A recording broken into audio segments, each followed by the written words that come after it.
here tonight is...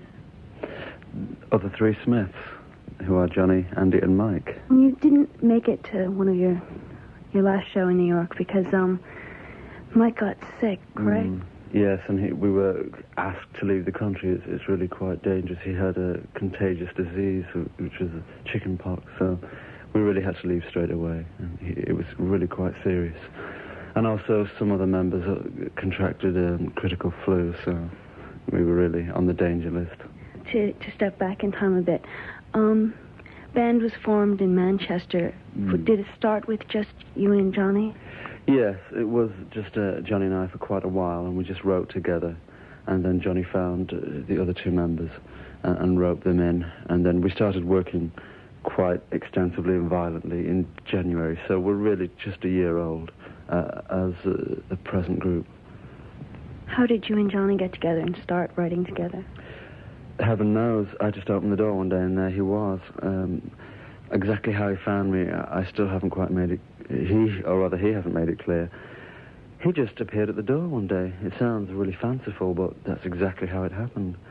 And said, would you like to write and form a group? You know, it's very basic and fundamental, and that's the way it happened. But it was very strange for me because I had tried to do it for a very long time. And then during this period that he came, I had decided that I would no longer try. And then everything happened. It's very weird. You write the words and Johnny writes the music. Had you been writing music before this, or had you been doing other sorts of writing? Well, yes. For as long as I've been alive, I've been writing persistently. But I also think up vocal tunes, which are often completely different from the actual musical tune that Johnny devises. So I've always had a very musical head, if you like. But yes, I've written words for years and years. So the band started playing about last January in Manchester. When did you start to come to the attention of people in London and elsewhere? Well, it was really when we came to London and began to play here, and we played here quite excessively since March. In March of last year, we found our record contract with the Rough Trade, and we began to appear a lot in London, and everything seemed to happen as soon as we come to London. The press began to notice us, and it just all really snowballed.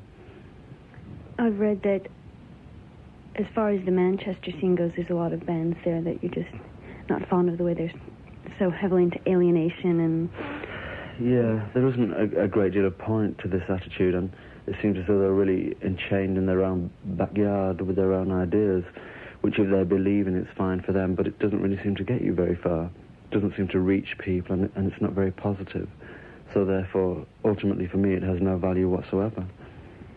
You've just moved to London, was it for reasons such as that, or just because it's more efficient? Or? Well, it's really completely business. I mean, I have to be here for 6 out of 7 days, and just travelling to and fro every day was complete lunacy because of the distance. So it's really a mental necessity above everything else. But obviously, if I have a choice, I would not live here. But I really have to be here.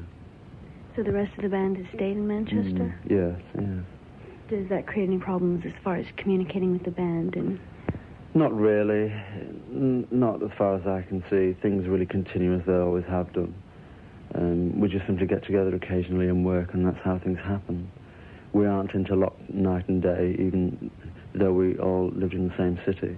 So it's not as though any rift will appear. How did you go about choosing Rough Trade, or did they sort of seek you out?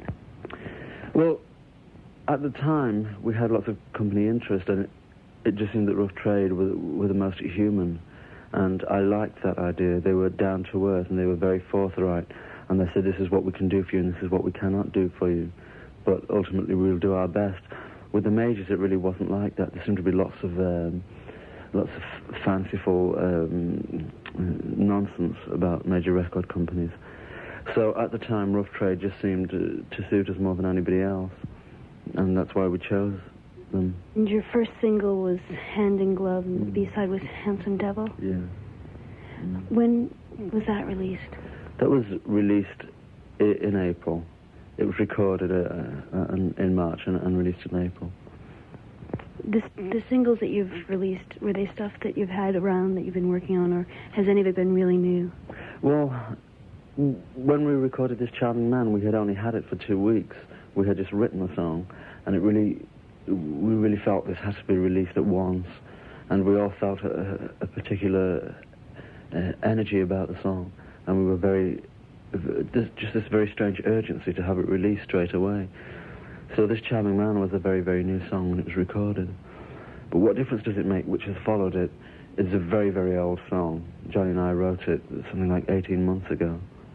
Have you guys decided, you're working on an album now, is that correct? Well, it's finished, and it's due for almost immediate release, which means at least a month away. So we have worked on it for a very long time. We recorded it in July, believe it or not, and August, but we completely scrapped all the tapes, so we had to redo the whole thing. So it's been a very lengthy and very expensive process, but finally it's finished and it's ready to be released, and I really expect the highest praise. It's really monumental. Are there any tracks on it that we are already familiar with? I think so. Some, if you've seen the group live, you will be familiar with some, but there are a few that we haven't performed live, and I think that's really quite necessary because I really don't want people to get too bored or too familiar with everything. So that we know none of the singles are on it? What Difference Does It Make is on it, and a re-recording of Hand in Glove is on it, but This Charming Man is not. So we'll just see, just hurl it out and see what happens. In America, it's going to be released on Sire. Mm. Did you work out a good understanding with them? Or is this more just working mostly with Rough Trade here, and that's just a distribution deal? What, Sire? Sire. Perhaps mainly, yes. I mean, it sounds a bit brutal to say that it's just a distribution deal, but I suppose really at the end of the day, that's exactly what it amounts to. But they seem quite fairly agreeable, the people at Sire, and we haven't had enormous contact, but everything seems quite suitable, and the money they offer is quite high, even though we're in such extreme debt that most of it is already gone. But it seems quite agreeable on most levels, so I'm quite pleased. It will be released in America on February the 28th.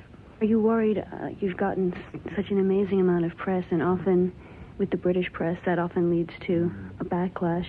It almost always does, but there's not really a great deal that I can do about this. I'm sure it will happen, and there are almost whispering signs of it somewhere. But this is how things go. Nobody is always popular, and nobody gets the support of every living person. This is how the business is, and regardless of what we do in the future, I'm sure there will be a backlash. But it's not something I worry a great deal about, because it's a pleasurable dilemma in the first place to be in the situation where you are receiving a great deal of press. I find it really blank and really pessimistic to sit down and say, oh, we've got all this good press, but I'm really worried about the future. It's really nonsense. I'm just really going to bask in the good press and bask in what's happening now. Hand in Glove, that was your first single, and it's being remixed for the album. Mm-hmm. Anything about the writing of it or anything you'd like to really, say? this is, to me, the most special song that we've ever done. It was our first single, and of course, for that reason, it has great romantic value for me. But I think it was really a very, very special record, certainly in this country. To me, it still sounds like a record that really had to be made. I'm really so pleased that all the emotion and all the urgency comes right through. And I've still not given up hope with it. I still hope that it will go further and become somewhat of an anthem, at least in this country, everywhere, in fact. How well do you think you're geared up for hitting America now and trying to get across your music to them now? I think so. It's really up to the American people. It really depends on the amount of scope that America is prepared to have in 1984. Obviously, within recent years, it hasn't showed tremendous scope, but I think many Americans will agree with this point. It's not like a slur against the country. But I really believe that people are ready for something different, and they're waiting for something different, but not extreme and not dangerous. So I think we slip into the kind of category which most Americans must find completely accepting. Yeah, the band has a very positive attitude. Is that the sort of thing you're trying to get across? I think so. I think it's really necessary for everybody, not really just in music, but in all walks of life. we really have to be positive now, because the last few years have been too depressing and too inverted. And I think people believe that nothing is possible in life, and we have the nuclear cloud hanging over our head. So people really must kind of wake up and be a bit more assertive. And I think we'll help considerably towards this way of thinking. Do you think you've already made impact, at least especially in England? I think we certainly have made a considerable dent in England. I think we have a very, very good position, and I'm very pleased with that. But obviously, there are more people to be reached, and there are other countries to be reached. Everything doesn't stop in London or in England. But I feel enormously comfortable, and I think we have a long way to go, and I'm very pleased about that. I don't feel as though the group is something that will be very short-lived. I feel as though we're still in a very introductory period, even though we've had an enormous amount of press and considerable exposure. What sort of working relationship does the band have? Is it you and Johnny getting together and discuss, or is it a very collaborative sort of? It isn't collaborative, really. In the writing sense, it's just Johnny and I. And we just get together when it's necessary to write songs. And when Johnny and I have the absolute skeleton, if you like, of the song, Andy and Mike also come into the picture and contribute their parts. The writing is absolutely constricted to Johnny and I. And, well, obviously, it's just really a very natural process. There's no question about that. I could never, ever sing anybody's words. Anybody else's words, and Johnny could never play anybody else's music. And also in things I've read, it's talked a great deal about your lifestyle, you know, no drinking, etc., very clean life. Boring life, very boring life. Do you think that's just something that's your own business, or do you think it is very important to what you're writing and what you're trying to do? Well, I think it's both. It really is my business, but I think it's necessary to make one's business public sometimes, if I think it can have a very positive influence on people. I get really tired of the old rock and roll image, the old, you know, drunken, let's have fun persistently for 28 hours a day. I find this really boring, the whole rock and roll star trip.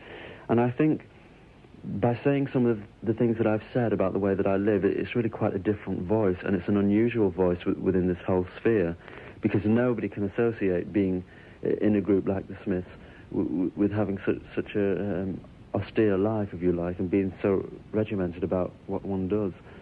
So, but I think this is really quite common with people, and yet it's just really certain things about one's personal life that you are not supposed to say. You can't tell people that you don't drink, because, you know, it's quite immature and naive. It sounds that way, but I say it because I really believe in it, and I'm not ashamed of the fact that I don't smoke and that I have no interest whatsoever in drugs. Your brand new single is What Difference Does It Make? That's just been released, and you said it was written quite a while ago. Yes, it was written a very long time ago. And, you know, people seem to really look for quite staunchly philosophical edges in what I write, and certainly they're there. But what difference does it make just struck me as a very necessary little term. I don't know, what difference does almost anything make? I just wanted to have a very easy attitude, and that's what the lyrics imply. Really, you know, well, people get so neurotic about themselves, their lives, their hair, their teeth, that, you know, what difference does anything make, really? I just read that you're about to enter into a project with Sandy Shaw, or have you already started on that? Well, we're really well into the entire product, and it should be released quite shortly. It's just a single, but I think it's an incredibly important record, certainly for her. And already we've had so much media attention, and so many of the country's top DJs are very, very eager to have the record, that in a way, I mean, it really almost seems like a hit record before it's even released. I'm really pleased, especially for me, that I worship her for so long, and then to work with her is just the highest thrill that I can possibly think of. Yes, I had read that you were, you know, a big fan of her. What was it like actually working with her? Was it just as you'd expected? Well, really, I mean, I dribbled for hours and hours. I can't get round this. I can't be very sophisticated about this issue. I was incredibly nervous the first time I met her, but she was such an easy person.